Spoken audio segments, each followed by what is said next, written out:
Hello, everyone. This is the last video for Tom Robbins books reviews. And so my birthday is 39 days away. July is half over, and I am completely overwhelmed. But enough about me. How are you? Are you glad that these things are coming to an end? You don't have to listen to Tom Robbins anymore. Or maybe you're sad.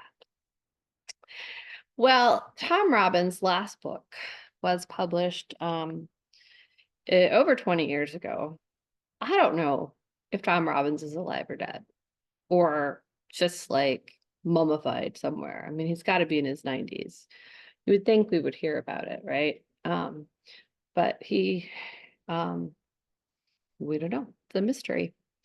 Anyway, so this is his last fiction book published. He did have a work of his essays published called Tibetan Peach Pie, which I'm trying to contrive some sort of peach dessert. Not exactly tasting like mom's Tibetan peach pie, which if you've read his books, you know what that is referring to, but regular, South Carolina peaches instead, for the birthday cake / cupcakes. Anyway, on to Tom Robbins' last book. It is his tiniest book, coming in at 240 pages. Lots of repeated themes. If you remember back to Another Roadside Attraction, that Amanda and John Paul met in a traveling circus. And we also end with a circus, not traveling, but a circus nonetheless. So this one also takes place similar to the first one in the Pacific Northwest in Seattle. There's some people living in Seattle that are part of the characters. And then it also primarily takes place in Laos and Bangkok and Patpong, which was foreshadowed in the last book when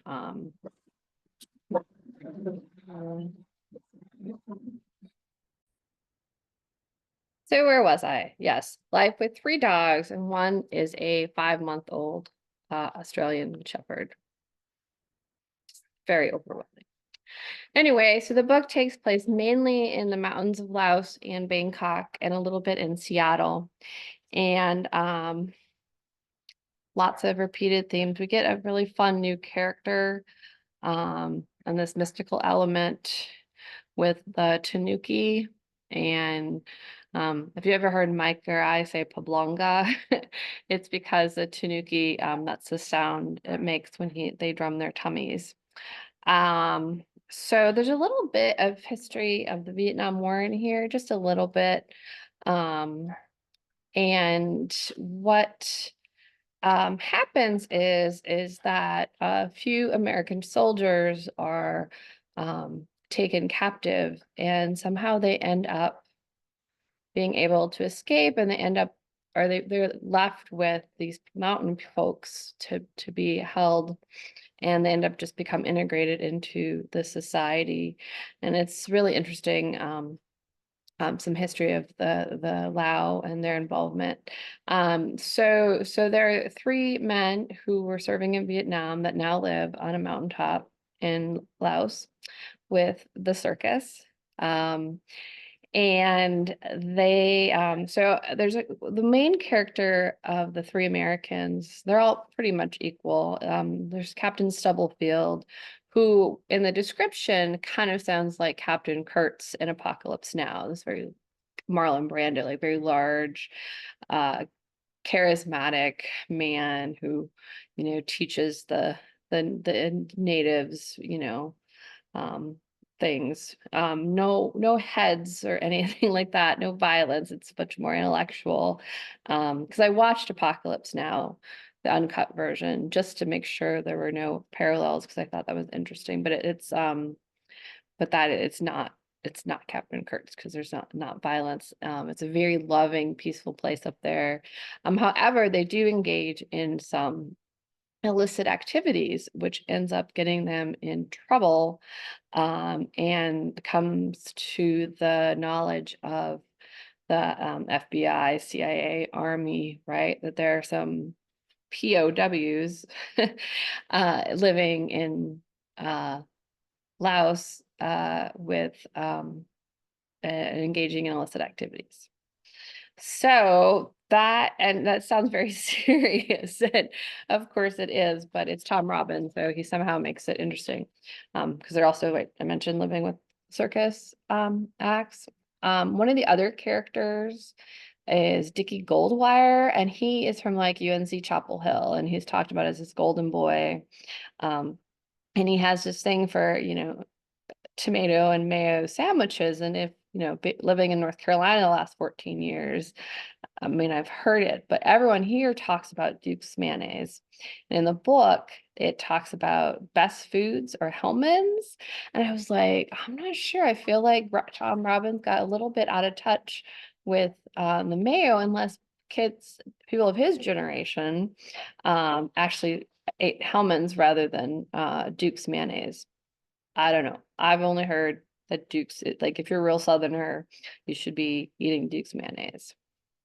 Again, there is this, intellectual, this idea about language and grammar and how much it matters to be precise. They have some funny stuff about,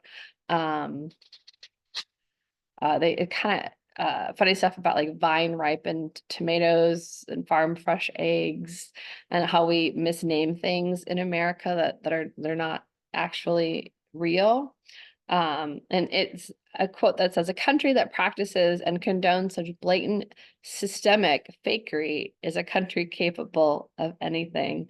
And I think about 20 years later, this idea of systemic fakery and AI and all this, like, I mean, we're constantly living in a state of systemic fakery. We don't know what is true.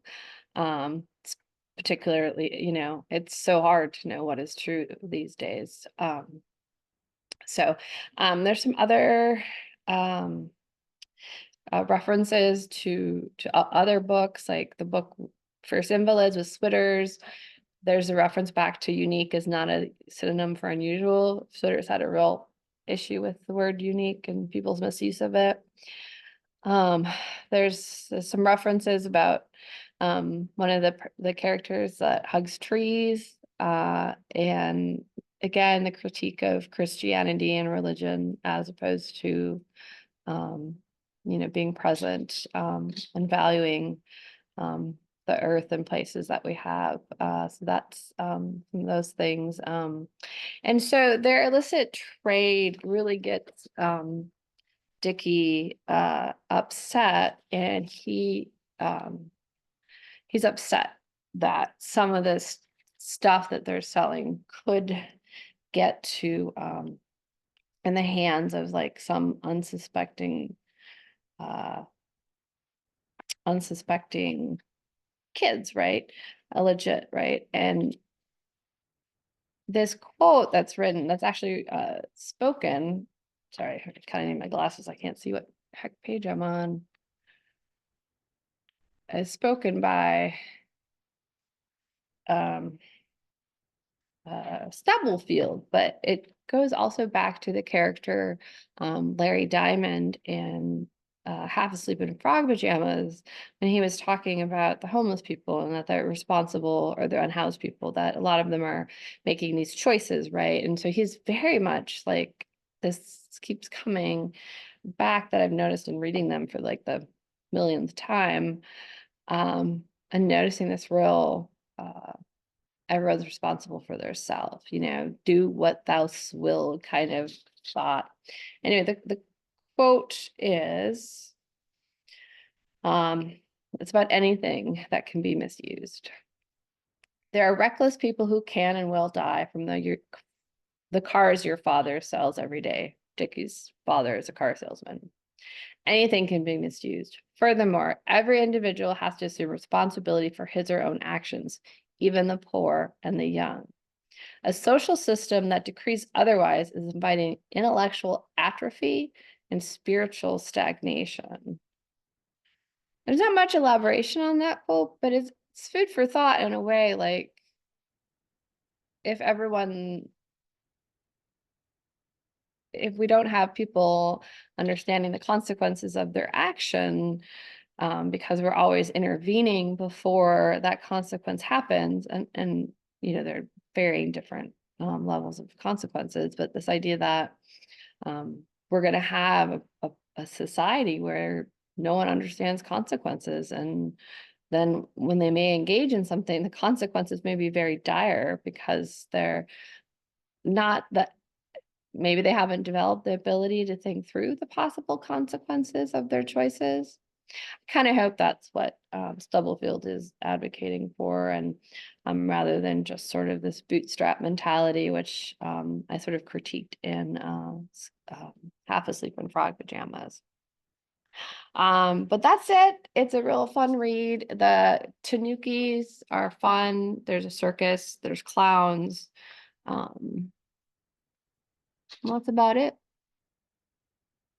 I think it's an easy one to read if you haven't read any Tom Robbins, and then you can work your way backwards and see how the themes in here are all kind of built up over time in his books. So thank you, and hopefully I'll see some of you in 39 days, and I'll post some more details about the actual party before it happens too. Take care, everyone. Happy summer.